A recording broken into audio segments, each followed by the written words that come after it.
تعلم على العلماء حتى تعرف الإسلام صحيحا. إن الحمد لله نحمده ونستعينه ونستغفره ونعوذ بالله من شرور أنفسنا ومن سيئات أعمالنا من يهده الله فلا مضل له ومن يضلل فلا هادي له وأشهد أن لا إله إلا الله وحده لا شريك له وأشهد أن محمدا عبده ورسوله صلى الله عليه وعلى آله وأصحابه وسلم تسليما كثيرا أما بعد. Gjithë lavdia takon vetëm Allahut, ata e lavdrojmë dhe i shprehim lavdi, prej tij kërkojmë ndihmë dhe prej tij kërkojmë falje. Kërkojmë mbrojtje tek Allahu nga keqja e vetes sonë dhe nga të këqijat e veprave tona. Ka udhëzon Allahu s'ka kush e devion dhe ka devion Allahu s'ka kush e udhëzon. Dëshmoj se nuk ka të adhuruar të drejtë përveç Allahut një, i cili nuk ka ortak dhe nuk ka rival, dhe dëshmoj se Muhamedi është rob dhe i dërguar i tij. Salavatet dhe selamet e shumta të Allahut qofshin për të, për familjen e tij dhe të gjithë shokët e tij, si dhe të gjithë ata që e ndjekin udhën e tyre deri në ditën e gjykimit. Mëtej, o Zoti ynë, ti je i lartësuar dhe i pastër nga çdo emet, ne nuk dim asgjë posa asaj që na ke mësuar ti, në të vërtetë ti je i gjithdituri, i urti. O Allah, na bëj të dobishme atë që na ke mësuar, na mëso atë që na bën dobi, na shto diturinë, na përmirëso gjendjen tonë tërësi dhe mos na lër të mbështetur në vetët tona asnjë çast. Vazhdojmë me leximin e librit Rawdatul Uqala, kopshti i të mençurve, nga autori Ebu Hatim Muhammad ibn Hibban al-Busti, i cili ka vdekur në vitin 354 të Hijretit. Allahu e mëshiroft dhe e falt atë, na falt ne, prindrit tanë dhe të gjithë muslimanët dhe muslimanet, besimtarët dhe besimtaret, të gjallët dhe të vdekurit. Jemi në temën e 38 të librit, e cila është me titullin Dhikrul Hathi ala luzumi rrifqi fil umur wa karahiyatul ajalati fiha. Dhikru al hathi ala luzumi rrifqi fil umuri wa karahiyatu al ajalati fiha. Do thot, këtu ka në këtë temë nxitje për maturi dhe butësi në secilën çështje, pra të merren çështjet me të butë, me të shtruar, edhe urrëtia e nxitimit. Urrëtia e nxitimit në vendime ose në çështje. Ka thonë në hadithin që ka transmetuar në këtë temë, thot me zinxhirin e tij Imam Ibn Hibban rahimahullah, thot akhbarana Muhammad ibn Salih at-Tabari bis-Saymara.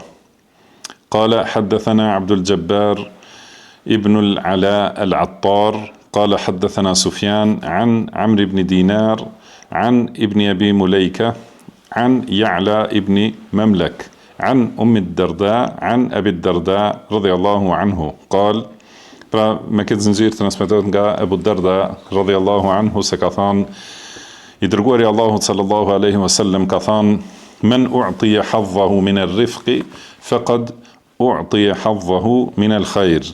Më thënë, kujt i jepet hisja e mjaftueshme e butësisë dhe maturisë, do më thënë, ati i është dhënë hisja e mjaftueshme e mirësisë. Wa man muni'a hadhahu min ar-rifqi faqad muni'a hadhahu min al-khair. Dhe kujt nuk i jepet ose i pengohet hisja e butësisë, nuk i është dhënë hisja e mirësisë. Pra, kjo temë është gjithashtu e qartë dhe disa aspektet kësaj teme janë sqaruar në temat paraprake. Qëllimi është që njeriu të merret me çështjet me të cilat përballet me butësi dhe mos nxitim, të jetë i matur edhe të punojë me butësi, dhe ky është hadith që e ka transmetuar autori rahimahullah. Ka pak dobësi, mirë po hadithi është sahih, se është i transmetuar edhe me zinxhir të tjerë, edhe është, domethënë, është hadith sahih siç e bën Sheikh Al-Albani në librin Sahih at-Targhib, e bën sahih. Si është me tjetër tekst, hadithi ma kana ar-rifqu fi shay'in illa zana. Do më thonë, çdo herë kur butësia dhe maturia është në një gjë, e zbukuron, e stolis ata. Wa ma nuzi'a an shay'in illa shanahu, dhe kur hiqet prej një gjëje, butësia dhe maturia, ajo shëmtohet ose bëhet, do më thonë, jo e mirë. Dhe po ashtu ka thënë pejgamberi sallallahu alaihi wasallam se butësia sjell vetëm hajër. Do të thonë ka thënë butësia sjell vetëm hajër ose rifq, që do të thonë butësi në menaxhimin e çështjeve, pa ashpërsi dhe pa nxitim. Edhe gjithashtu ka thënë fa inna rifqa khairun kulluhu. Butësia e gjitha është hajër. Nuk ka diçka të keqe në përdorimin e butësisë dhe maturisë, në largimin prej nxitimit, nuk ka ndonjë gjë të keqe. Thot autori rahimahullah, al-wajibu ala al-aqil, do të thonë i mençuri e ka obligim që mos i ndahet butësisë në secilën çështje dhe të largohet prej nxitimit dhe mendjelehtësisë në vendime ose në veprime. Pasi Allahu subhanahu wa ta'ala e do butësinë në të gjitha çështjet dhe ai që nuk ka butësi, do të thonë, i është penguar mirësia. Dhe gjithashtu e kundërta ai të cilit i është dhënë butësia, me të vërtetë i është dhënë mirësi e shumtë.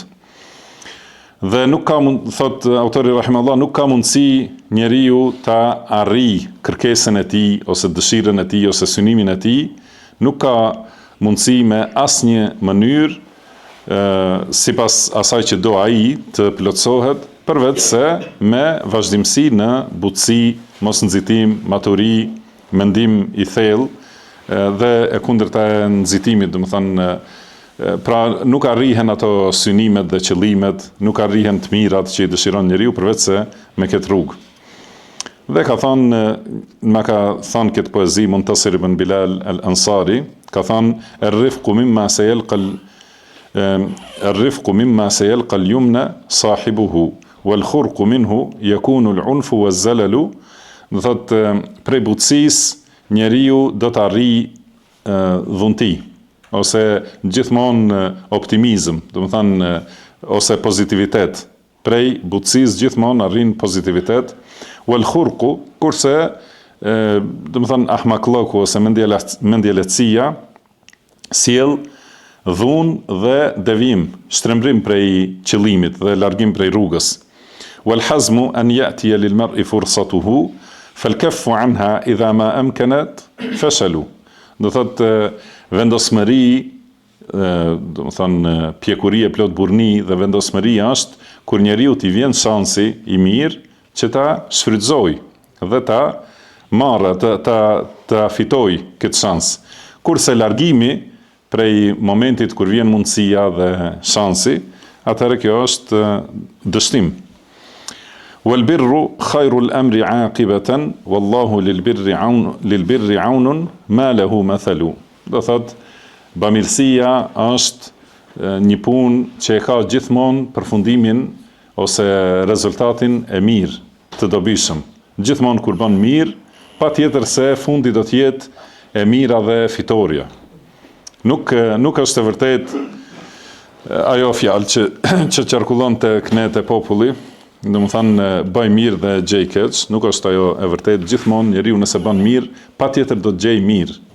Dhe wallahu lil birri aunun ma lahu mathalu. Edhe Allahu është ndihmës i bamirësit, do të thonë diçka që nuk përshkruhet. Do të thonë në atë mënyrë Allahu e ndihmon bamirësin që nuk ka të ngjashëm, nuk ka shembull, do të thonë çfarë ndihme i jep Allahu atij që bën mirë. Khairul bariyati qawlan khairuhum amalan la yasluhu al-qawlu hatta yasluha al-amalu. Edhe njeriu që i flet fjalët më të mira duhet t'i bëj veprat më të mira, sepse fjala e mirë nuk është në rregull nëse nuk përmirësohet vepra. Do të thonë patjetër fjalët dhe veprat të jenë të përputhura, edhe të njëjta në mirësi. Nuk ka dobi që njeriu të thotë fjalë të bukura dhe të mira, kurse veprat t'i ketë jo të mira. Gjithashtu ka thënë tjetër poezi nga Mansur ibn Muhammad al-Kuraizi, ka thënë ar-rifqu aymanu shay'in anta tatba'uhu wal-khurqu ash'amu shay'in yaqdumu ar-rajula. Do thotë butësia është puna më pozitive, më shpresdhënëse, të cilën ti e ndjek. Kurse mendjeletësia, budallëku, do të thënë është puna më negative që i afrohet njeriut. Wa dhut tathabbuti min hamdin ila dhafarin man yarkabu ar-rifqa la yastahqibu az-zalala. Do të thënë edhe njeriu që verifikon edhe sigurohet për punët, është gjithmonë i lavduar dhe fitimtar.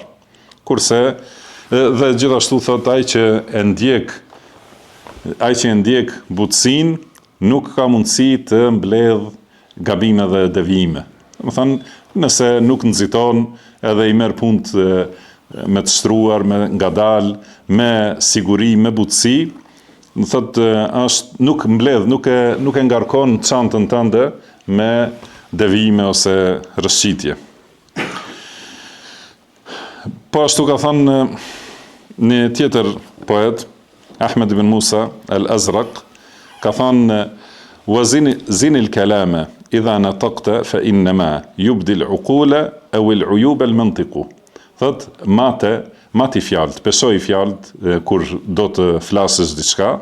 Do të thënë si kemi thënë më herët, njeriu i mençur para se ta thot fjalën e mat, edhe e analizon se çfarë domethënie ka dhe çfarë pasoja vjen. Pra mati fjalët kur do të flasësh, sepse mendjen, mençurinë ose mangësinë e shfaq të folurit. Do të thënë kur ti nxjerrë njeriu fjalët, shfaqet se çka ka në brendësinë e tij. Po, do të thënë deri në fund kësaj poezie. Pastaj thot autori rahimahullah, al-aqilu yalzamu ar-rifqa fi al-awqati kulliha.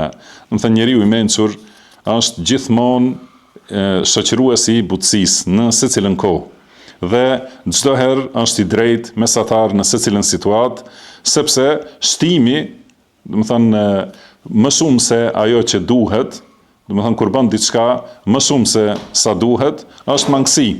Edhe gjithashtu lënia mangët e asaj që është obligim, po ashtu është pa aftësi, do të thënë.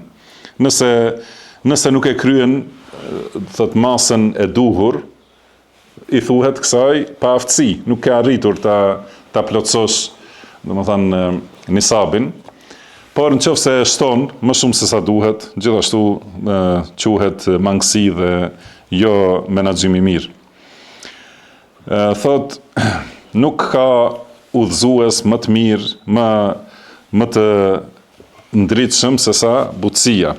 Dhe gjithashtu nuk ka ndihmës më të fuqishëm se mendja, mençuria.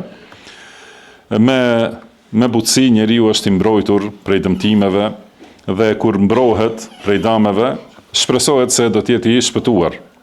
Kurse kur njeriu largohet prej butësisë, domethënë vjen budallallëku, bën veprime domethënë të pamençura. Dhe nëse kështu vazhdon me veprime të pamençura, do thotë atëherë pritet se do të jetë i shkatruar. Pastaj ka përmendur tjetër poezi nga Al-Abrash, Abdulaziz ibn Suleiman Al-Abrash, ka thënë alejke bi wajhi al-qasdi fasluk wa fil gjawri ihlakun wa fil qasdi maslaku. Do të thënë thot gjithmonë mbaje mesataren dhe drejtësinë, ndiqe rrugën e drejtë, se në padrejtësi ka shkatrim, kurse në drejtësi është shpëtimi.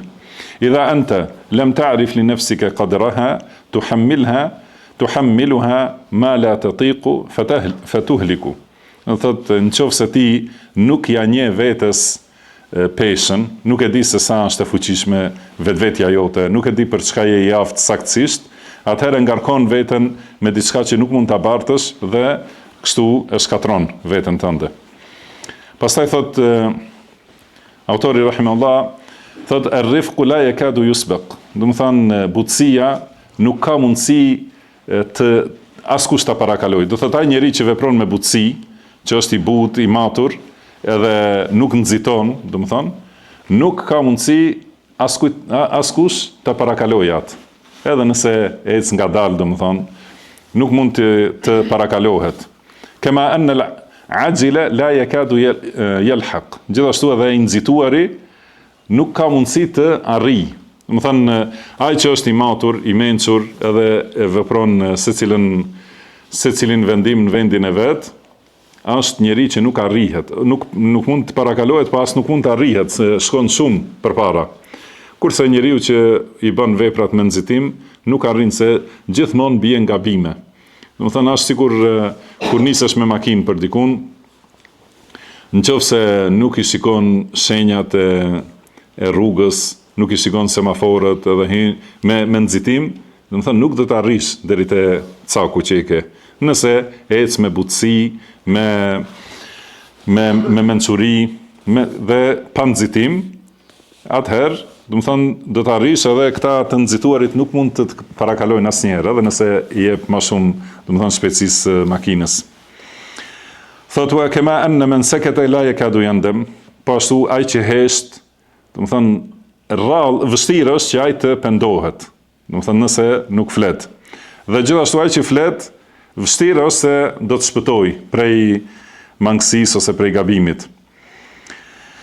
Thot, i nxituari flet para se të di, përgjigjet para se të pyetet, falenderon para se ta provoj ose para se, ta testoj njeriu ose për shembull e lëvdon ushqimin para se ta provoj. Kur ta provoj, pastaj e sheh se nuk është ashtu si e ka lëvdu. Do thot, nxiton edhe në lëvdat, wa yadhumu ba'da ma yahmad, edhe më njëherë qorton pasi të ketë falendëruar ose pasi të ketë lëvduar. Merr vendim pa menduar, ec pa qenë i vendosur, niset, pa e marrë tamam vendimin. Thot wal ajilu tashabuhun nadama, të nxituarin gjithmonë e shoqëron ky pishmandllëku, pendimi ose keqardhja. Gjithmonë e sheh se ka gabu edhe pendohet për atë që ka kaluar. Wa ta'taziluhu as-salam, edhe të nxituarit, i largohet gjithmonë shpëtimi ose paprekshmëria. Thot, më përpara, arabët i kanë thonë nxitimit ummun nadamat. Do thot, nëna e pendimeve. Pra, nxitimi është nëna e pendimeve. Pastaj transmeton autori rahimahullah me zinxhirin e tij nga Omar ibn Habib, thot se më përpara është thonë la yujadu al-ajulu mahmudan. Pra, i nxituari nuk gjen ndonjë të nxituar të lavduar. Dhe wala al-ghadubu masruran, edhe gjithashtu ai që zemrohet për secilën gjë, që është shumë nevrik, dhe reagon për secilën gjë, nuk gjendet i gëzuar, i lumtur ndonjëherë.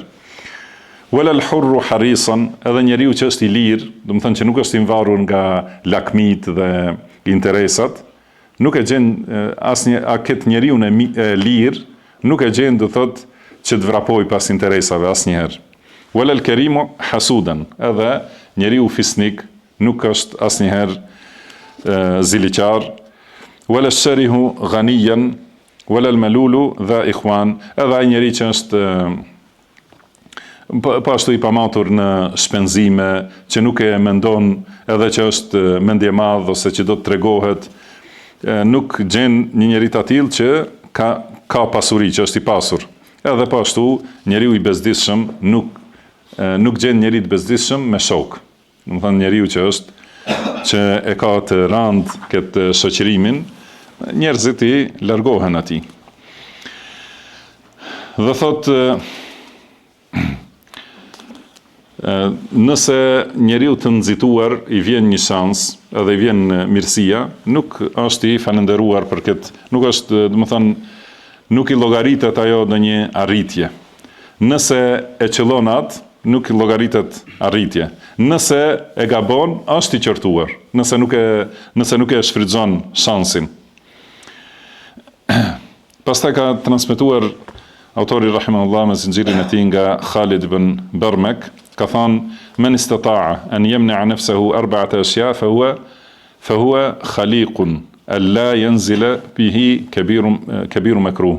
Do thënë kush ka mundësi që të largohet nga 4 cilësi, kush ka mundësi të pastrohet nga këto 4 cilësi, edhe t'i largoj për vetvetes, atëherë nuk është e pritshme që atij t'i ndodhë ndonjë dëm i madh ose ndonjë e keqe që është e rëndë.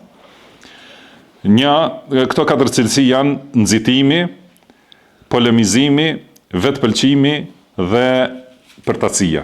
Domethënë nëse i heq këto, atëherë njeriu domethënë shpëton nga damet ose nga përfundimi i keq.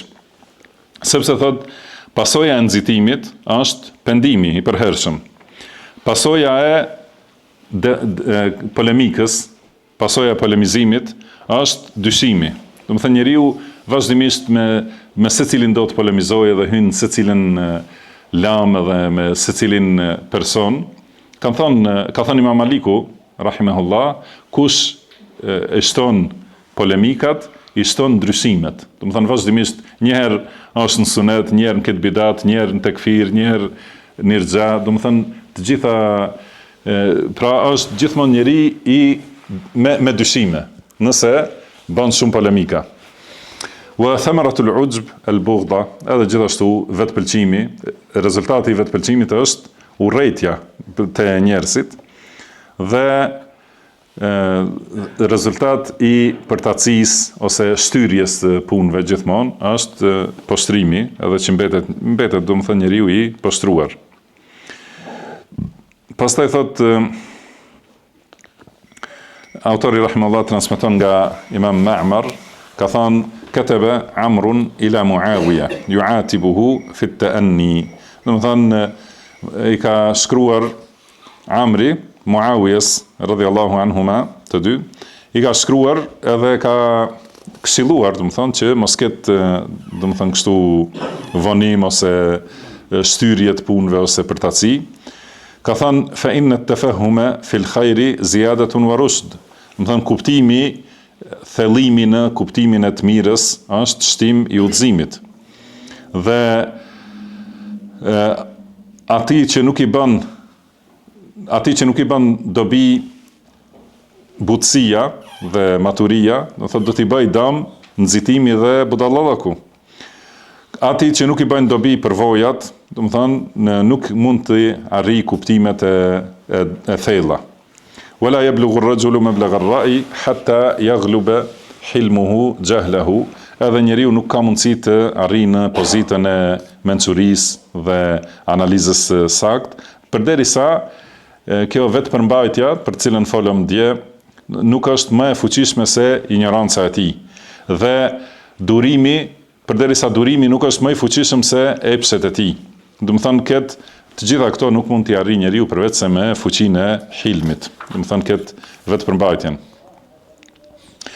Pastaj ka transmetuar autori rahimahullah me zinxhirin e tij nga Aktham ibn Sayfi, se ka thënë ma yasurruni anni nazaltu bidari ma'jazatin fa asmantu wa albantu. Domethënë nuk më kishte pëlqyer të shkoj në ndonjë vend ku jam i shërbyer, edhe aty domethënë të shtojnë peshë edhe të më shtohen të mirat. Pra nuk më pëlqen të shkoj bidari ma'jaza, domethënë në vendin për shembull sikur shtëpitë e pleqve, azilat e pleqve ose konviktet e lloj-llojshme ku është i shërbyer plotësisht njeriu. Kan thonë, pra nuk më pëlqen që të shkoj në një vend ku jam krejtësisht i shërbyer. Dhe aty, domethënë ti kem gjitha të mirat, ushqimet e gatshme, rrobat e pastra kështu me radhë, nuk më pëlqen kështu. Kan thonë pse? Ka thonë sepse kam frikë që do ta bëj këtë përtatësinë rrugë pastaj. Domethënë nëse jam për secilën gjë i shërbyer, atëherë bëhet përtatësia dhe paaftësia rrugë që i pëlqen njeriu. Domethënë prandaj ka në shumë raste ka njerëz që kanë qenë taft edhe aktiv, mirëpo kanë rënë në ndonjë rrethon ku çdo gjë është bë gati, është servu, domethënë e gatshme, edhe me kalimin e kohës del në nivel të përtatësisë dhe paaftësisë, pastaj për nevojat e veta, domethënë bëhet njeriu i paaftë, nëse është gjithmonë në këtë mënyrë i shërbyer. Dhe këtu, pra siç kemi thënë, edhe ka thënë autori rahimahullah në fillim, domethënë i tregoi në këtë libër cilësitë të gjitha cilësitë që duhet t'i përfitojë i mensuri dhe ato që për cilave duhet të largohet. Edhe këtu pasi flitet për butësinë, mos nxitimin, flet edhe për të kundërtën.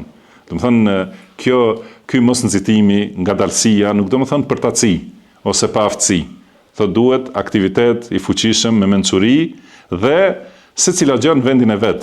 Thotë pra gjithmonë urdhërohet i mensuri që të jetë mesatar, mos jetë në asnjërin prej dy ekstremeve. Do të thonë as mos jetë i nxituar edhe i tërbuar, do të thonë, as mos jetë i ngadalshëm edhe i paaft, i lënë, do të thonë aty në përtaci, por duhet të jetë aktiv dhe i fuqishëm, por me maturi, pa nxitim dhe pa budallallëk.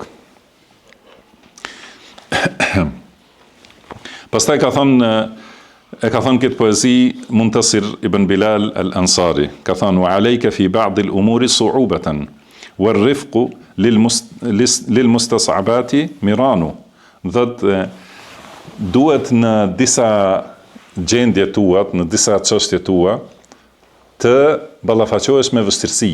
Do të thonë mos i kesh të gjitha punët të lehta dhe të rregulluara ose të shërbyera, por të kesh disa vështirësi. Dhe butësia në punët e vështira i bën ato punët e vështira fleksibile. Do të thonë nëse je durimtar dhe do të thonë pa nxitim, edhe ato që janë të vështira bëhen të lehta. Wa bi husni aqli al-mar'i yathbutu haluhu wa 'ala al-magharisi tuthmiru al-'idanu. Do thotë njeriu nëse sipas mendjes që e ka, sipas logjikës që e ka, ashtu i drejtohet çështja e tij dhe gjendja e tij. Dhe thotë sikur fidanët që japin frutën varësisht ku janë mbjellur. Do të thonë mundet ata gjithë fidanët e njëjtë, mirë po kur mbillet ndonjë në një tokë jo pjellore ose të papastër, nuk jep fruta. Kurse kur mbillet në tokën që është e mirë dhe e përpunuar, atëherë do të thonë jep shumë. Edhe kështu do thotë sipas mendjes, veprat e njeriu të japin rezultate ose nuk japin. Pastaj për fund të kësaj teme ka transmetuar nga Abdullah ibn Ayyash dhe ai ka transmetuar nga babai i tij se ka thënë shahida arabiyun 'inda Muawiya bi shahada. Do të thënë gjithashtu edhe në këtë rast flet për nxitimin dhe pasojat e këqija të nxitimit. Ka ardhur një njeri prej beduinëve, ka dëshmu para Muawiyas radhiyallahu anhu. Dhe i ka thënë Muawiya kadhabta, do të thënë gënjeve, nuk është kjo dëshmi e vërtetë. I ka thënë ky beduini, gënjeshtar është ai që i ka veshur rrobat e tua. Do të thënë ti vetë je gënjeshtar. Kjo tregon nxitim dhe për këtë shkak është dënuar dhe ka thënë Muawiya hadha jaza'u man ta'ajjal. Do të thënë kështu është shpërblimi i atij që nxiton. Do thotë prandaj nëse njeriu i mat fjalët dhe nuk i thot më njëherë atë fjalën e parë që i vjen në mendje, por është i matur, i ngadal, do të thënë i merr vendimet ngadal edhe është me butësi, atëherë e merr këtë rrugën e shpëtimit. Po, pastaj në temën e radhës, tema 39 është me titullin Dhikrul hathi ala ta'allumi al-adab wa luzumi al-fasaha. Thot këtu, do të thënë ky titull do të thot mësimi i retorikës ose mësimi i letërsisë, mësimi i gjuhës. Qëllimi është mësimi i gjuhës dhe vazhdimësia në elokuencë, do të thënë që është prej cilësive të mençurit që ta di gjuhën, edhe të flas me fjalë të qarta dhe me domethënie, me fjalë të mira dhe të sakta gjithashtu. Mos flasë, do të thënë, mos jetë gjuha e shtrëmbuar ose me copa, po të jetë gjuhë e saktë kur flet. Dhe në veçanti për gjuhën arabe, do të thënë, kuptohet këta flasin për gjuhën arabe, për kuptimin e drejtë të Kuranit dhe Sunetit. Nëse nuk i di njeriu rregullat e gjuhës arabe, nuk i di, do të thënë, i'rabin, atë si thonë sintaksën e gjuhës arabe, po edhe morfologjinë gjithashtu, nëse nuk i kupton, atëherë do të ketë vështirësi edhe në kuptimin e teksteve të librit të Allahut dhe sunetit pejgamberit sallallahu alaihi wasallam. Mirë po edhe për gjuhë tjera, është e pëlqyeshme për njeriu që thret në fenë e Allahut, do të thonë ta di atë gjuhë në cilën është duke folur që u drejtohet njerëzve, edhe ta flasë sakt dhe të flasë me fjalë të cilat kuptohen dhe fjalë që sjellin domethënie, jo fjalë do thotë që kryesisht me thonë sigur janë boshe nga kuptimet. Ka thonë këtu në këtë hadith e ka transmetuar autori rahimahullah me zinxirin e tij, ka thonë akhbarana al-Husayn ibn Idris al-Ansari qala haddathana Ahmad ibn Abi Bakr an Malik an Zaid ibn Aslam an ibn Umar radiyallahu anhuma qala Rasulullah sallallahu alaihi wasallam, do të transmetohet nga Abdullah ibn Umar radiyallahu anhuma se I dërguari Allahu sallallahu alaihi wasallam ka thënë inna min al-bayani la sihra. Do thotë ka një pjesë e oratorisë e të folurit është magji. Ky hadith është I njohur, është hadith sahih, po ashtu e ka transmetuar Imam Bukhari rahimahullah në sahihun e tij. Ka thënë pejgamberi sallallahu alaihi wasallam një pjesë e oratorisë ose ka diçka prej oratorisë ose prej fjalëve, prej fjalimit që është magji, sihr. Për domethënien e këtij hadithi, disa prej dietarëve, sidomos ata që angazhohen me dituritë e gjuhës, e kanë komentuar se ka kuptim pozitiv, domethënë si lëvdat për oratorinë dhe të folurin. Domethënë këtë kanë thënë disa prej dietarëve në veçanti të gjuhës. Domethënë ndoshta edhe në këtë kuptim e ka sjell autori rahimahullah këtu si kuptim pozitiv dhe lëvdat për fuqinë e të folurit dhe oratorisë. Mirë po, shumica e dietarëve e kanë se ky hadith e ka kuptimin e qortimit të fjalëve me të cilat njeriu ka mundësi, thotë dikush ka një aftësi të folurit që e bën të pavërtetën të vërtetë dhe të vërtetën e paraqet si të pavërtetë. Prandaj është quajtur sihr, sepse sihri e bën që njerëzve të duket një realitet që nuk ekziston. Domethënë ka gjithashtu edhe prej fjalimit, ka fjalime të tilla që e shtrembojnë të vërtetën ose e rrotullojnë, e bëjnë hakun batil kurse batilin hak. Sidoqoftë, do të thënë kuptimi, ky është kuptimi më I saktë I hadithit. Mirpo, edhe në këtë kuptim është gjithashtu nxitje për mësimin e gjuhës, që njeriu ti kuptoj mirë fjalët, dhe mos të habitet kur ka dobësi njeriu në të shprehur ose në kuptim gjuhës, edhe dëgjon dikën që flet, edhe ndoshta prej fjalimit të tij kupton vetëm lidhsat, asnjë fjalë tjetër, edhe thotë mashallah, ky është shumë I fortë, edhe ndjek atë që është I devijum. Edhe pse ndoshta ka folur me orë dhe nuk ka përmendur asnjë argument prej shpalljes që ka dërguar Allahu subhanahu wa taala. S'ka përmendur diçka prej Kuranit ose Sunetit. Prandaj njeriu duhet ta di edhe gjuhën, ta kuptoj ata që flasin, a është duke folur sakt apo vetëm bën, si themi këtu dhe ne, kallaballak fjalë, vetëm flet shumë fjalë dhe I mahnit njerëzit I magjeps me oratorinë e tij. Prandaj në secilin kuptim, pra ky hadith është nxitje për mësimin e gjuhës edhe njohjen e gjuhës. Thot autori rahimahullah, këtu pejgamberi sallallahu alaihi wasallam e ka krahasuar ose e ka përngjasuar, do të thënë, të folurit dhe fjalimin me magjin, sepse magjistari me magjin e tij I tërheq zemrat e njerëzve edhe shikuesve, I tërheq që ta ndjekin ose t'i besojnë. Do të thënë këtë mënyrë edhe ai që flet e bën këtë veprim. Thot wal fasihu adh-dharibu al-lisan, do të thënë ai njeri që është elokuent, që ka gjuhën e lehtë ose do të thënë të aftë, yastamilu quluban nas, do të thënë I tërheq zemrat e njerëzve me këto fjalë elokuente dhe të bukura dhe me renditjen e fjalëve, sepse do të thënë në atë mënyrë do thotë zemrat e njerëzve janë që gjithmonë anojnë ka ajo që duket e bukur. Pastaj ka transmetuar, domethënë nga me zinxhirin e tij nga Ibn Subrume, se ka thonë: "Ma ra'aytu libasan ala rajulin ahsana min fasaha."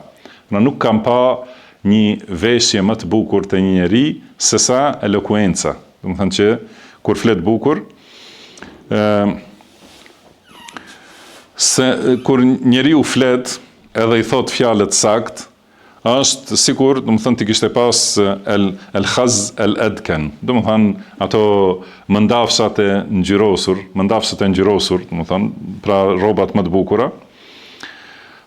Kurse kur flet dikush dhe bën gabime në të folur, atëherë thot duket sikur është me rroba të shqyera. Domethënë nëse e ka, pra kjo është si shpjegim për atë në fillim që ja thot, të folurit e bukur është si rrobe bukur. Edhe kur di njeriu të flasë, domethënë me fjalë të bukura, të radhitura, pa marrë parasysh si është i veshur, domethënë harrojnë njerëzit për veshjen e tij, i duket sikur është i stolisur me mëndafshë dhe me are kështu me radhë.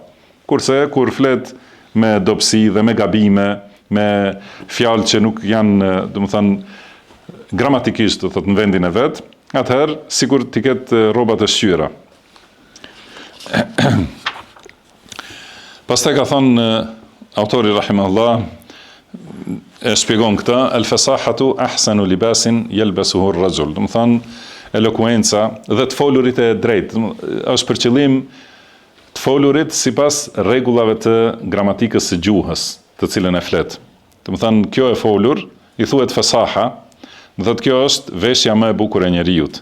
Dhe do të thonë rroba më e bukur e të mençurit. Dhe është po ashtu shoqërues kur njeriu është vet, do të thonë nëse është në një vend të largët, kjo të folurit e mirë është shoqërues për ta. Edhe nëse ka pak njerëz, do të thonë kjo i jep uns, kemi thënë më herët, thotë i jep shoqëri dhe qetësi, e ngre në mexhlis, nëse është në mesin e njerëzve, do të thonë e ngre në pozitë më të lartë. E kështu me radhë, do të thotë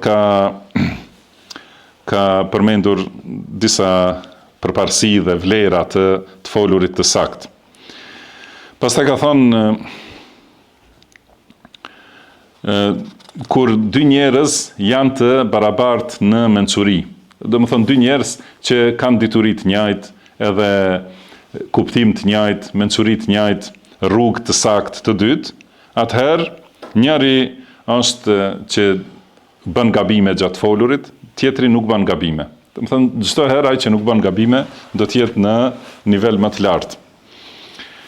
Pastaj thot është transmetuar transmeton autori rahimahullah me zinxhir nga Ibn Hubeira, thot se kanë qenë ose transmeton nga Selim ibn Qutejbe, që thot kemi qenë te Ibn Hubeira. Edhe u bë biseda aty, do të thonë u hap biseda dhe përmenden njerëzit gjuhën arabe, do thotë gramatikën e saktë arabe.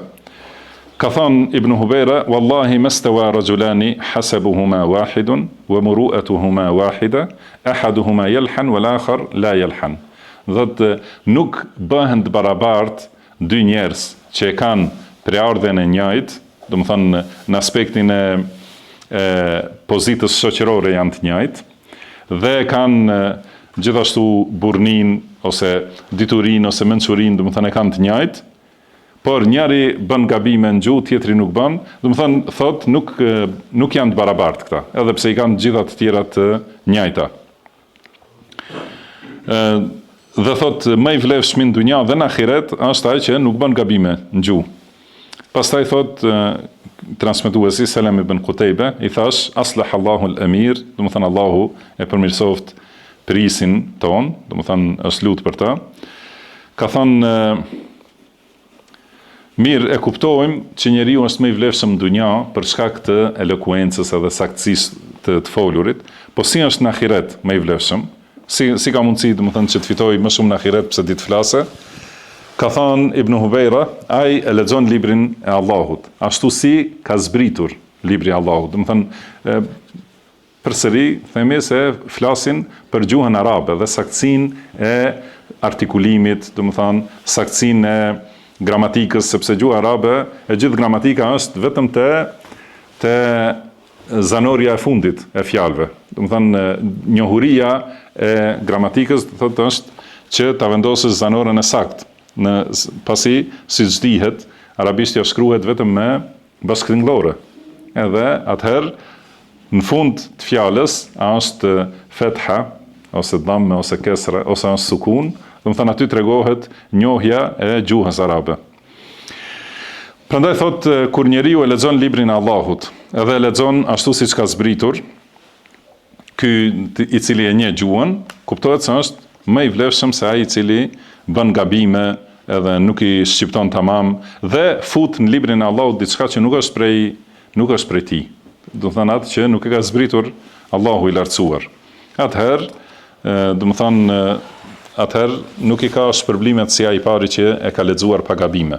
Atëherë thot ky, thash sadaqal amiru wa barr.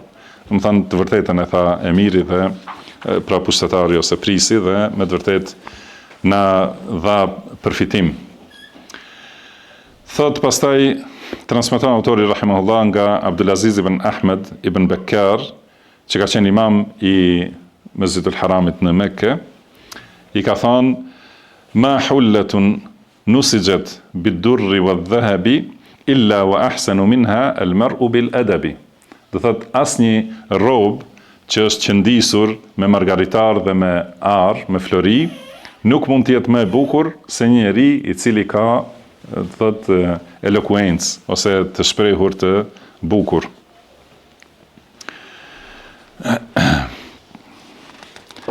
Pastaj ka përmendur edhe vlerat tjera. Ka thënë një poezi nga Abdulaziz ibn Sulejman al-Abrash, thot: "Adabul mar'i ka lahmin wa damin, ma hawahu rajulun illa salah. Law wazantum rajulan dha adabin bi ulufin min dhawil jahli rajah." Do thot njeriu që ka edukat, pra fjala edeb është edhe edukat edhe fuqi për të shprehur.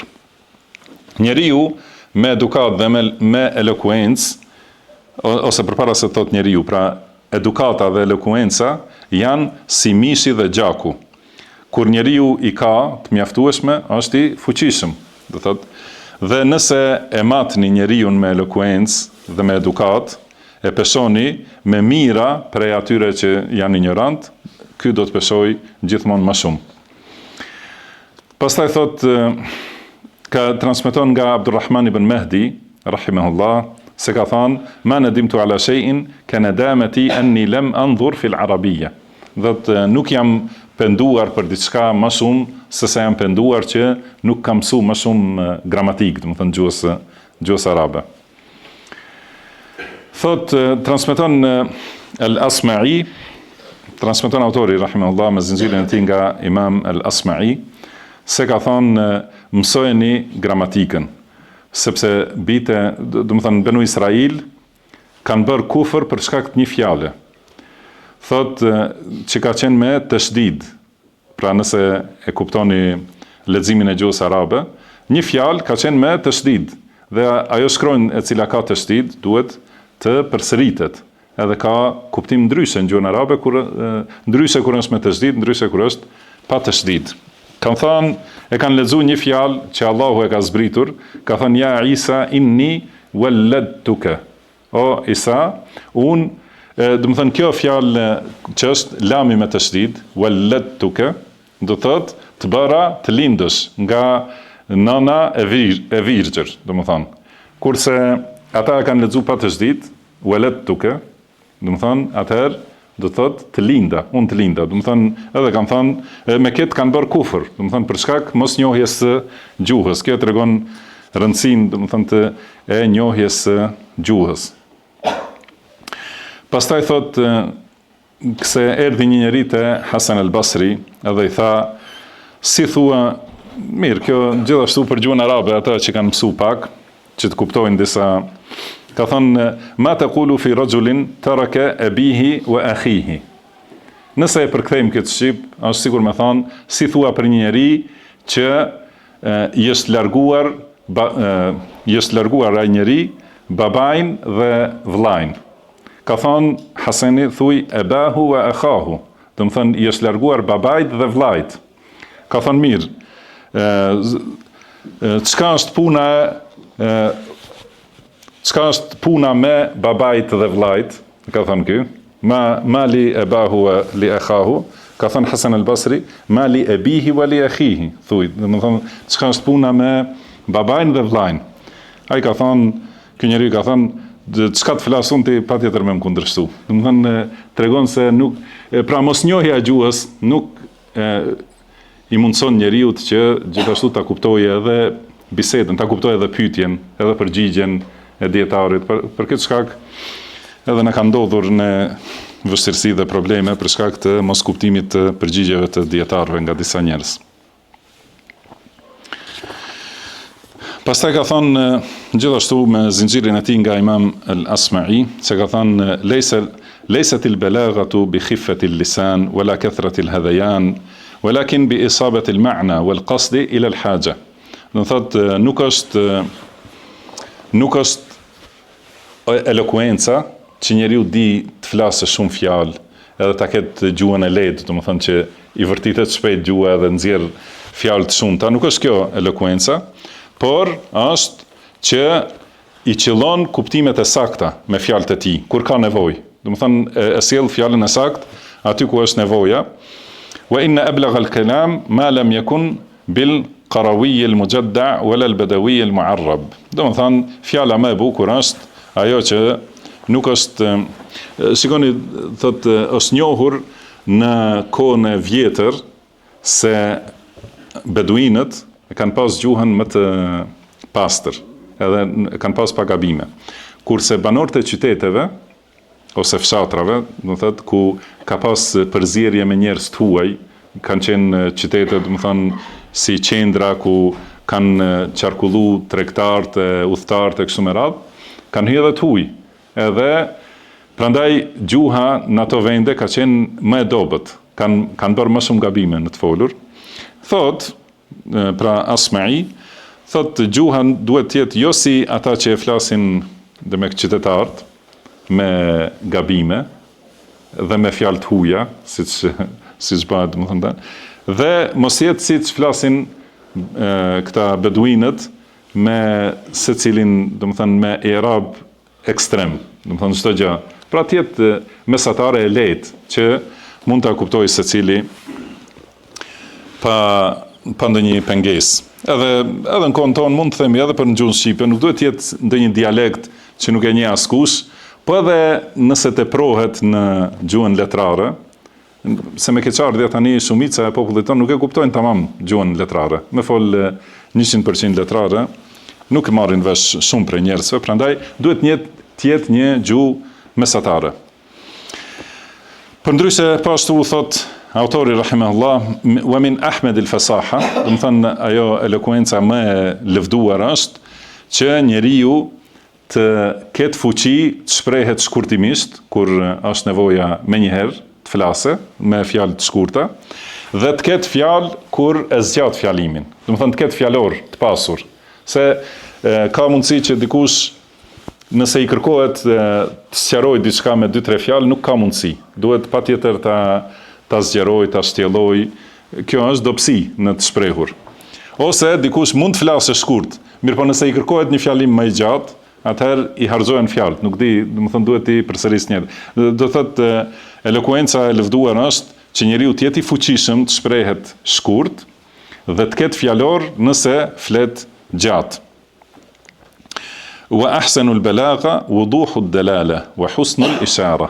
Domethënë kjo oratoria më e bukur ose fjalimi më i bukur është ai që e ka kuptimin e qartë dhe i ka, domethënë, ato shenjat e bukura. Do thotë i ka kur flet që të jetë i kuptueshëm, edhe jep ato fjalët, domethënë për kuptimet janë shenja të bukura. Pastaj thotë që ka thënë Kurejzi në këtë poezi, "Walam ara fadlan tamma illa bi shimatin, walam ara aqlan sahha illa ala al-adabi, walam ara fi al-a'da'i hina ikhtabartuhum aduwan li aqli al-mar'i a'da min al-ghadabi. Do thot nuk kam pa diçka më të vlefshme se morali i lartë, do të thënë që njeriu të jetë i stolisur me moral të bukur, dhe nuk kam pa që mençurinë e zbukuron diçka më shumë se edeb, do të thënë oratoria ose retorika e bukur. Dhe nuk kam pa armik më të dëmshëm të gjithë armiqt që i kam provu, nuk kam pa armik më të dëmshëm për mençurinë sesa zemrimi ose nervoza e tepërt. Pastaj transmeton nga Al-Madaini se ka thënë është përmendur te Ali ibn Abdullah ibn al-Abbas, thot një oratoria një njeriu prej familjes së tij, edhe ka thënë inni la akrahu an yakuna miqdar lisanihi fadilan ala miqdar ilmihi. Thot ka thënë mua nuk më pëlqen që gjuha e njeriut të jetë më e gjerë se dituria e tij. Dhe gjithashtu më urrej që dituria e tij të jetë më e gjerë se sa gjuha. Do të thonë, qëllimi është mos ketë njeriu, ka njerëz të tillë që dituri nuk kanë, mirë po mashallah lafazan, do të thonë që janë mbush mendjen njerëzve se kush e di sa di ky. Kjo është cilësi e urryer, që dihet flasë njeriu më shumë se sa di. Por gjithashtu edhe nuk është mirë që njeriu të ketë dituri, po mos ketë aftësi ta shprehë diturinë dhe t'u mësoj njerëzve. Ka thënë autori rahimahullah, gjithashtu tani kjo prej fuqisë gjuhës, ka thënë al-kalamu mithlu al-lu'lu'il azhar, do të thënë fjalët ose fjalimi janë si margaritarët e shkëlqyer, do të thënë janë bukuri, waz-zabarjad al-akhdar, edhe si emeraldi i gjelbër, i jeshil, wal-yaqut al-ahmar, dhe si rubini i kuq. Do të thënë, e dini këto kur të stoliset kurora e diturisë me margaritar të bukur, të shkëlqyer, me rubin, me smerald, do të thotë bëhet shumë e bukur. Illa anna ba'dahu afdal min ba'd. Do të thënë disa prej këtyre janë më të vlefshme dhe më të vlerëshme, do të thotë se disa të tjera.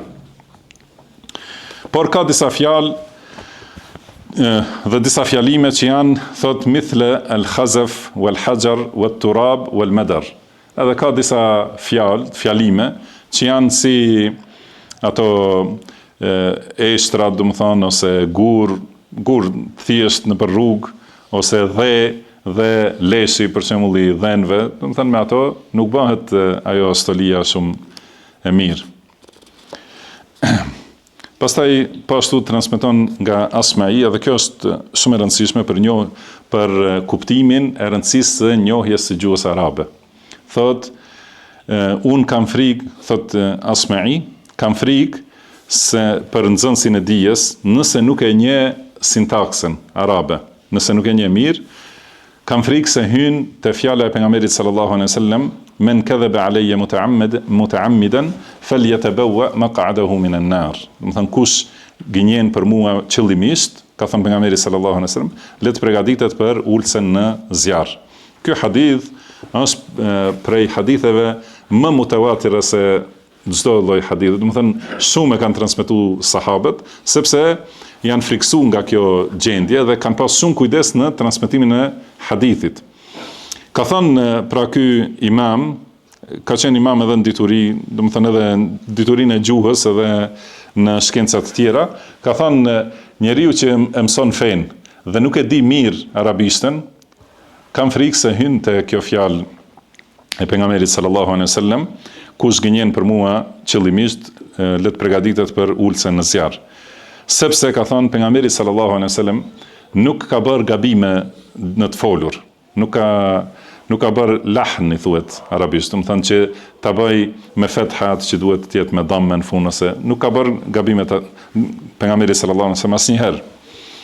Në asnjë hadith nuk ka gabim, dhe kur njeriu nuk di si ta lexoj sakt hadithin, edhe thot, ka thënë pejgamberi sallallahu alaihi wasallam edhe e sjell hadithin me këto gabime gjuhësore, do të thonë atëherë ka shpifur për pejgamberin sallallahu alaihi wasallam.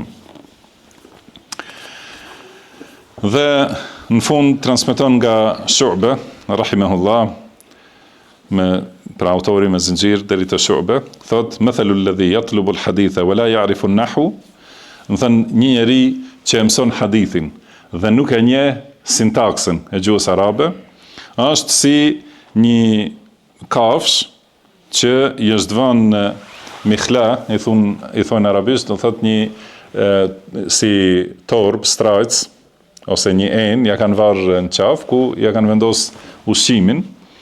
Do thënë, ai që mëson hadithin dhe nuk e njeh gjuhën, është si ajo kafsha që e ka këtë torbën, edhe nuk ka ushqim në ta. Do të thënë, është zbrast. Nuk mund të përfitoj as nga hadithi, nëse nuk e kupton, pasi kur e lexon hadithin, edhe nuk e di kuptimin e saktë sipas gjuhës, nuk përfiton prej hadithit, edhe nëse e di përmendsh, do të thënë ato shkronjat nëse nuk e di se cila harake, do të thënë çfarë zanore kanë, ka mundësi që të vi kuptimi i kundërt. Edhe për këtë shkak jemi dëshmitar për disa fetva që shihet qartë se është nga mos kuptimi i hadithit. Do të thënë hadithi është i qartë, mirë po ai që e ka lexu nuk e ka të qartë sepse nuk e ka kuptuar në aspektin gjuhësor fillimisht, edhe japin fetva të cilat bëjnë dëm, edhe me të vërtetë jo vetëm se ajo kafsha që nuk e ka ushqimin, edhe pse e ka atë qesen me vete e ka, ushqimin nuk e ka, por ndoshta e ka edhe ushqimin e dëmshëm.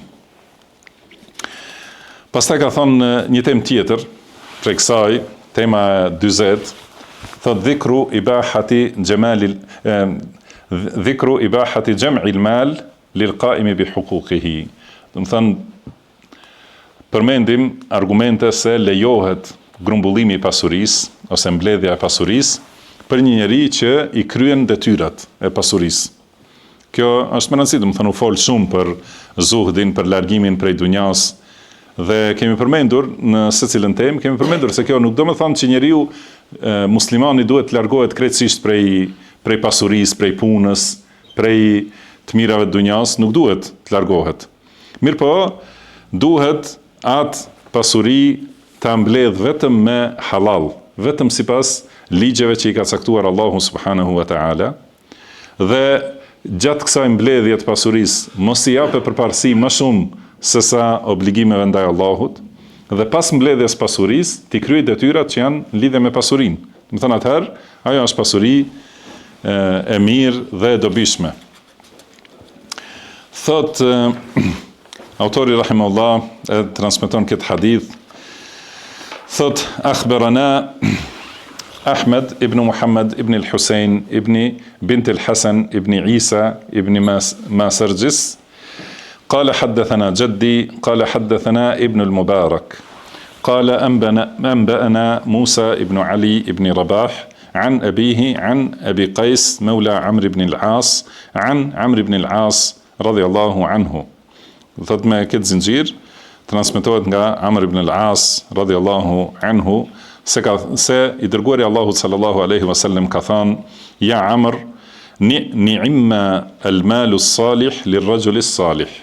I ka thënë Amr ibn al-Asit, që ka qenë prej më pasanikëve të sahabëve, i ka thënë ni'ma al-malu as-salih lir-rajuli as-salih. Do të thonë sa e mirë ose lum ajo pasuri e mirë për njeriu e mirë. Do të thënë njeriu i devotshëm që ka pasurinë e pastër. Ajo është pasuri e mirë që i bën dobi në dunja dhe në ahiret. Edhe ky hadith është hadith sahih, e ka bërë sahih Sheikh Al-Albani në librin El-Mishka.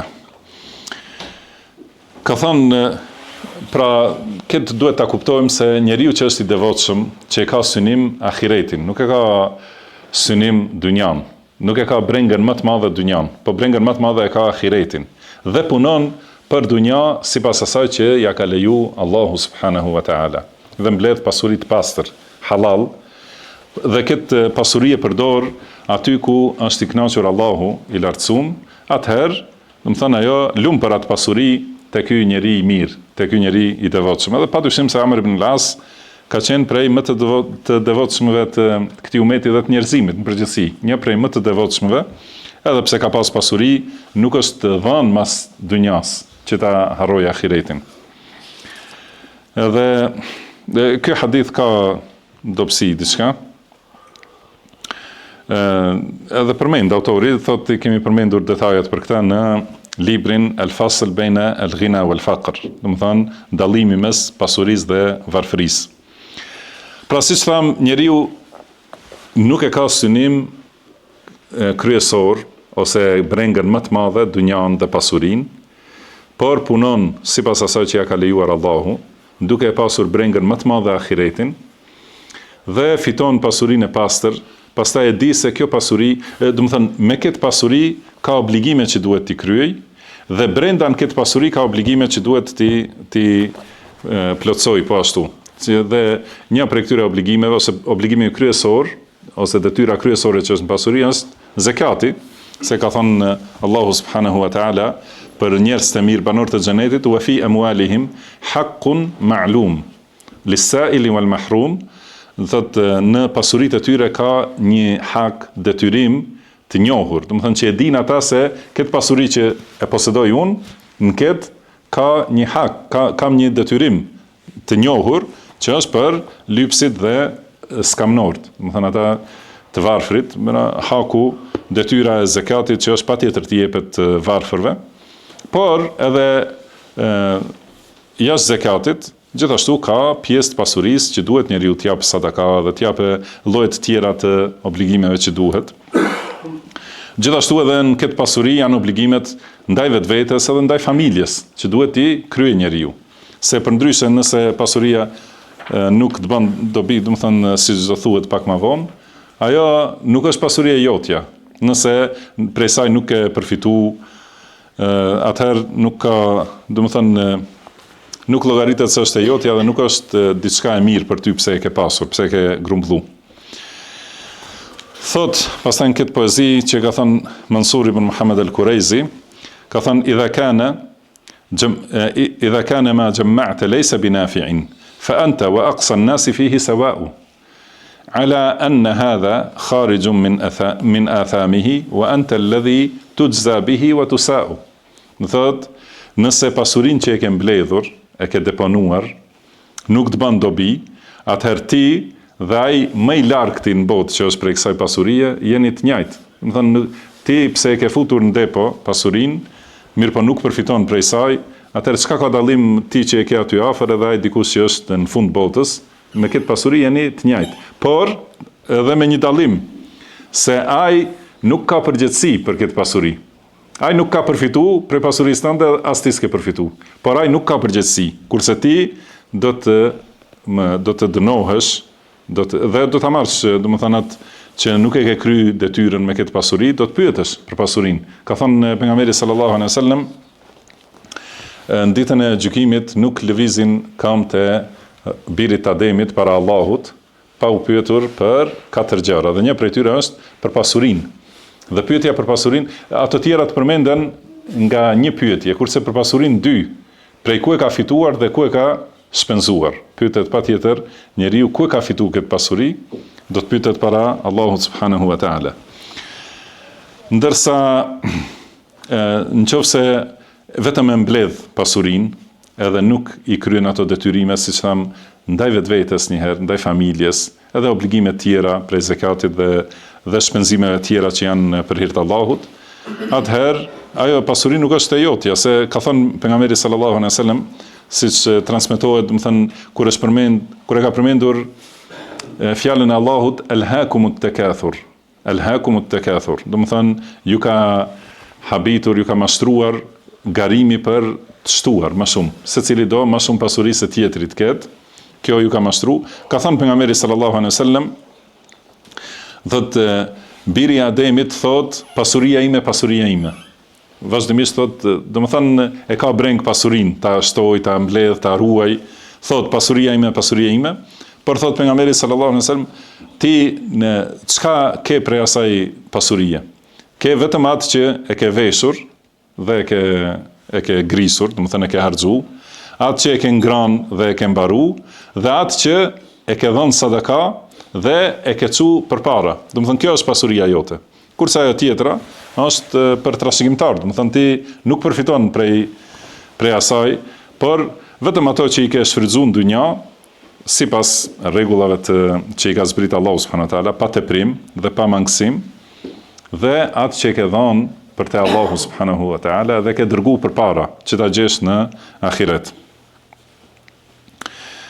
Thot autori rahimahullah transmeton nga Qais ibn Asim, dhe ai transmeton nga babai i tij, thot se i ka këshilluar bitë e tij para vdekjes, i ka thonë aleikum bil mali wastina'ihi fa innahu manbahatun lil karim. Do të thënë i ka thonë shikoni, do të thënë të bëni pasuri, punoni, pra bëhuni të aftë që të fitoni pasuri, sepse është ndihmë për njeriu fisnik, për njeriu që është me moral të lartë, dhe me të njeriu bëhet i pavarur prej të tjerëve, prej të poshtërve.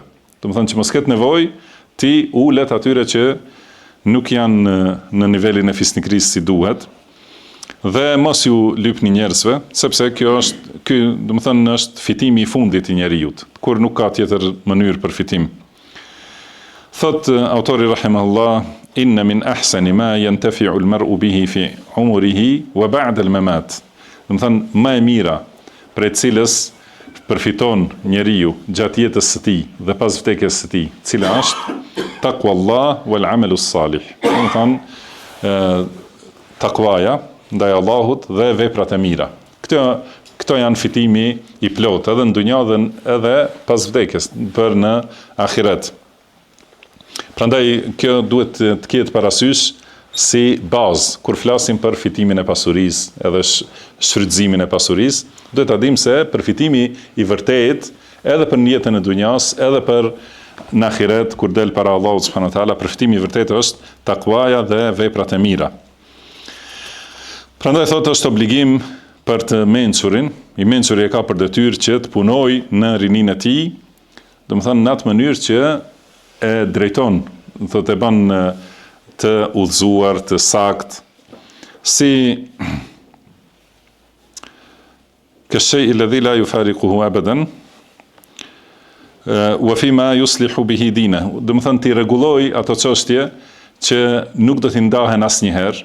Do të thënë në rini njeriu duhet të përpiqet, për shembull ta bëj vendbanimin, ta bëj banesën e tij, ti rregulloj çështjet e tij në rini. Sepse këto nuk do t'i ndahen asnjëherë. Pra nevoja për këtë ose lidhja, do të thënë me këto punë do të jetë gjithmonë.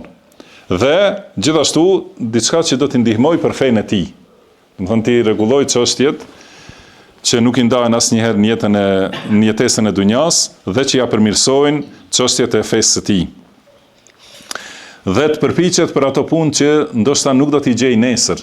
Do të thënë kur është si u tha më herët, do të thënë njeriu i mençur e shfrytëzon shansin kur i vjen dhe nuk e le t'i hike shansi, pastaj të nesërmen nuk e gjen atë shans. Edhe në rini gjithashtu ka mundësi më shumë njeriu sesa kur kalojnë vitet, atëherë do të thënë duhet të rregulloj punët e tij në rini. Dhe deri në fund të udhëzimeve të bukura. Pastaj ka thonë, ka transmetuar nga Muhammed ibn al-Munkadir, ka thonë ni'mal aunu ala taqwallah al-ghina. Do të thënë pasuria është ndihmë shumë e mirë për takwa. Do të thënë që njeriu të jetë i devotshëm dhe të ruhet prej haramit dhe të kryej gjithashtu veprat e mira. Pasuria është ndihmë shumë e mirë. Do të thënë kjo është në kuptimin e hadithit. Lumë për atë pasuri të mirë, të pastër, për njeriu e mirë të devotshëm. Pastaj ka thonë, ka transmetuar me zinxhirin e tij se Omeri radhiyallahu anhu duke ecur e ka taku Muhammed ibn Meslemen, e ka pa duke mbjell një hurmë, do të thënë një deg ose fidan të hurmës. I ka thonë ma tasnau ja ibn Mesleme, do të thënë çka duke bërë ibn Mesleme. Ka thonë siç më she, estaghni anin nas, do të thënë dua të jem i pavarur prej njerëzve. Siç ka thonë poeti juaj, i ka thonë Uhayha ibn al-Julah, ka thonë istaghni au mut fala yaghrurka dhu nasabin min ibn ammin wala khali. Ka thonë ose bëhu i pasur, do të thënë i pavarur prej të tjerëve, ose vdis.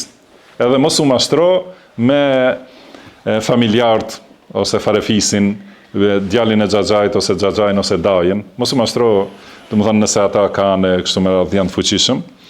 Inni adhallu ala az-zawra'i a'muruha inna al-habiba ila al-ikhwani dhul mali. Edhe ka thonë unë mundohem vazhdimisht, do të thënë tokën ta përmirësoj, pra ta punoj të ketë fryte, të ketë mirësi. Edhe thotë të njerëzit është i dashur ai që ka pasuri. Qëllimi është që mos jesh i nënçmuar edhe i postruar ose nevojtar për njerëzit, po ta kryesh vetat për cilën ke nevojë, edhe mos kesh nevojë për askënd, por vetëm ti lutesh Allahut subhanahu wa ta'ala. Thot autori rahimahullah, përpara fjalës së tij, ka thonë se transmeton Abdan, dhe ka thot shkova te Abdullah ibn Mubarak dhe e pas duke qarë, i thash si është puna jote, o Ebu Abdurrahman, ka thonë mu prish malli, do më thënë ndonjë farë mall që ka pas për tregti, është prish, edhe thash a çan ti për pasuri, ka thonë innema huwa qiwamu dini. Do më thënë kjo ka qenë ndihmë për fen time. Nëse është sahi, nëse është e vërtetë që kjo ka ndodhur te Abdullah ibn Mubarak, do të thotë se ndoshta ka pasur një plan ose një planifikim, do të thënë për tregti, ndoshta për bërë ndonjë punë që ja shton shpërblimet. Se është e ditur se Abdullah ibn Mubarak rahimahullah ka shku çdo vit në haxh dhe çdo herë ka marrë, do të thënë numër shumë të madh, ndoshta me qindra prej të varfërve. Dhe nga shtëpia atyre kur kanë dalë deri në haxh dhe derisa janë kthy, gjitha harxhimet i ka marrë ai. Do të thënë ka bërë haxh për veti edhe ju ka bërë shumë njerëzve. Ndoshta, do të thënë nëse është sahi se ka qarë pse i ka humbur pasuria, që është pak e pabesueshme që Abdullah ibn Mubarak, do të thënë çan nëse i humb diçka prej pasurisë, mirë po, nëse është sahi, do të thënë ka qëllim, siç ka thënë inema, siç thuhet këtu, inema huwa qiwamu dini, pra kjo pasuri ka qenë drejtim ose forcimi i fesë time. Do thotë jo për mburje në dunja.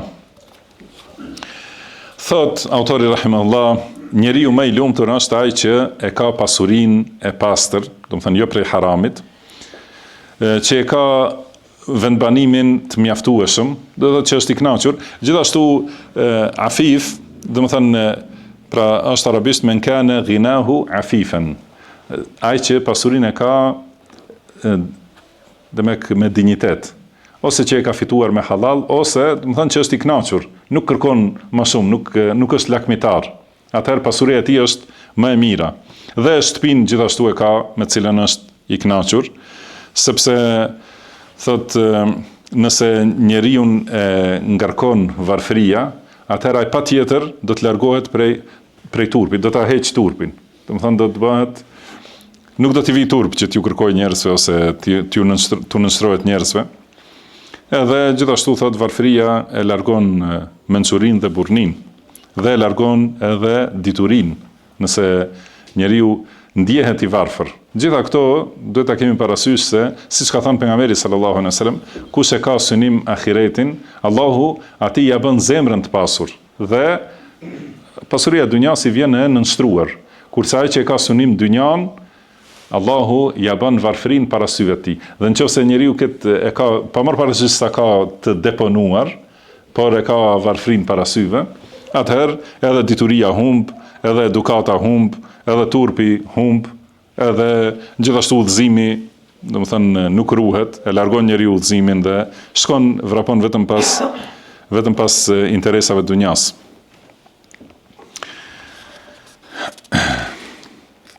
Pastaj thot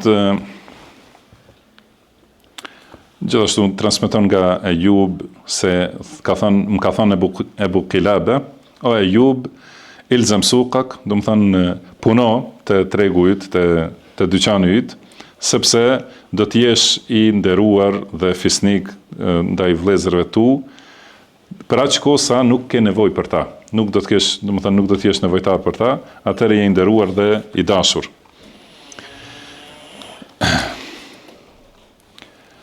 Do Domethënë gjitha këto, pra siç tham se është për qëllim që njeriu duhet ta ketë synim të ketë një nivel të mjaftueshëm të pasurisë, të cilën e ka fituar me halal, mirëpo dhe që i di detyrimet të cilën që i ka në këtë pasuri.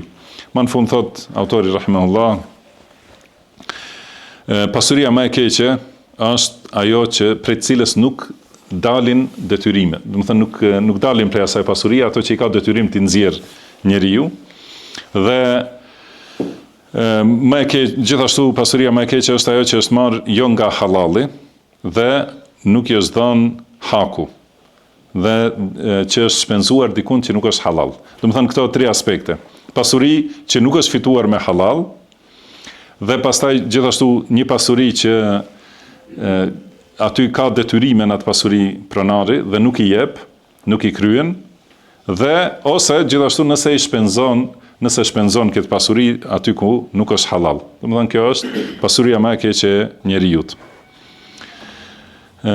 Dhe ka thënë këtu një poezi nga Ibn Zinxhi al-Baghdadi, ka thënë fe in kunta fi khairin fala taghtarir bihi walakin qul Allahumma sallim wa tammim. فمن لم يصن عرضا إذا ما استفاده ويشكر لأهل الخير يسلب ويذمم.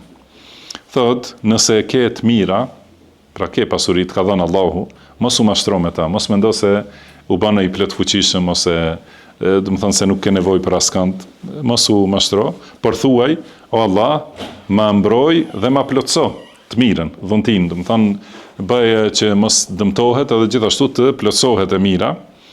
Dhe thot ai i cili nuk e ruan nderin e tij që e ka fituar, se nderi nuk është lehtë të fitohet, dhe nëse nuk e ruan këtë, atëherë do t'i hiqet ky nderim, do t'i hiqet kjo dhunti dhe do të jetë i qortuar. Pastaj ka transmetuar nga Ka'b ibn Malik, thot awwalu man daraba ad-dinara wa ad-dirham Adam, Ka'b al-Ahbar, nga Ka'b al-Ahbar, ka thënë i pari që ka farktu, si thuhet, e ka farkatu, po, dinarin dhe dirhemin, është Ademi a.s. Edhe ka thënë la taslihu al-ma'ishatu illa bihima, do të thënë jetesa nuk mund të plotësohet përveç se me këto dyja. Kjo, Allahu alem, është prej transmetimeve të israeliatëve. Por nuk ka dyshim se dinari dhe dirhemi janë shumë të vjetër, shumë të lashtë. Do të thënë e kanë shoqëruar njeriu ose njerëzimin, civilizimin njerëzor e kanë shoqëruar gjatë gjithë historisë. Edhe prandaj me to, edhe pse kur ti shohësh kështu njeriu që e kupton takwan edhe e kupton rëndësinë e ahiretit, ishte sigurt pavlefshme, mirë po janë të domosdoshme, patjetër. Domethënë që njeriu ti fitojë që me to ta rregulloj jetesën e tij dhe ta ruaj nderin dhe fenë e tij.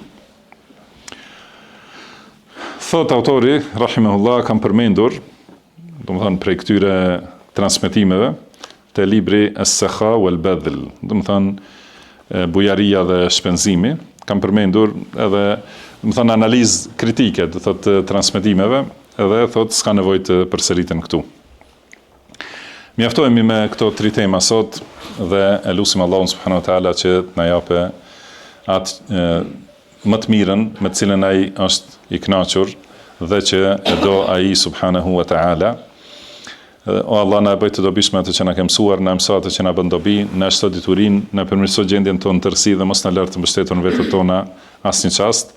O Allah, na dhuro frikë ndaj Teje që na pengon prej mëkateve dhe gjunaheve, na dhuro bindje ndaj Teje që na çon në xhenetin tënd, na dhuro besim të paluhatshëm që na i lehtëson provat e dunjas, na kënaq me dëgjimin, shikimin dhe fuqinë tonë sa të jemi gjallë, dhe lëra atë në trashëgim pas nesh, hakmeru për ne kundër atij që na bën padrejtësi dhe na ndihmo kundër atij që na armiqson, mos na ços provën në fen ton, mos na bëj dunjan brengën ton më të madhe dhe gjithë diturinë ton, dhe mos na çon mbi kokë dikë që nuk na mëshiron. سبحانك اللهم وبحمدك أشهد أن لا إله إلا أنت أستغفرك وأتوب إليك وآخر دعوانا أن الحمد لله رب العالمين.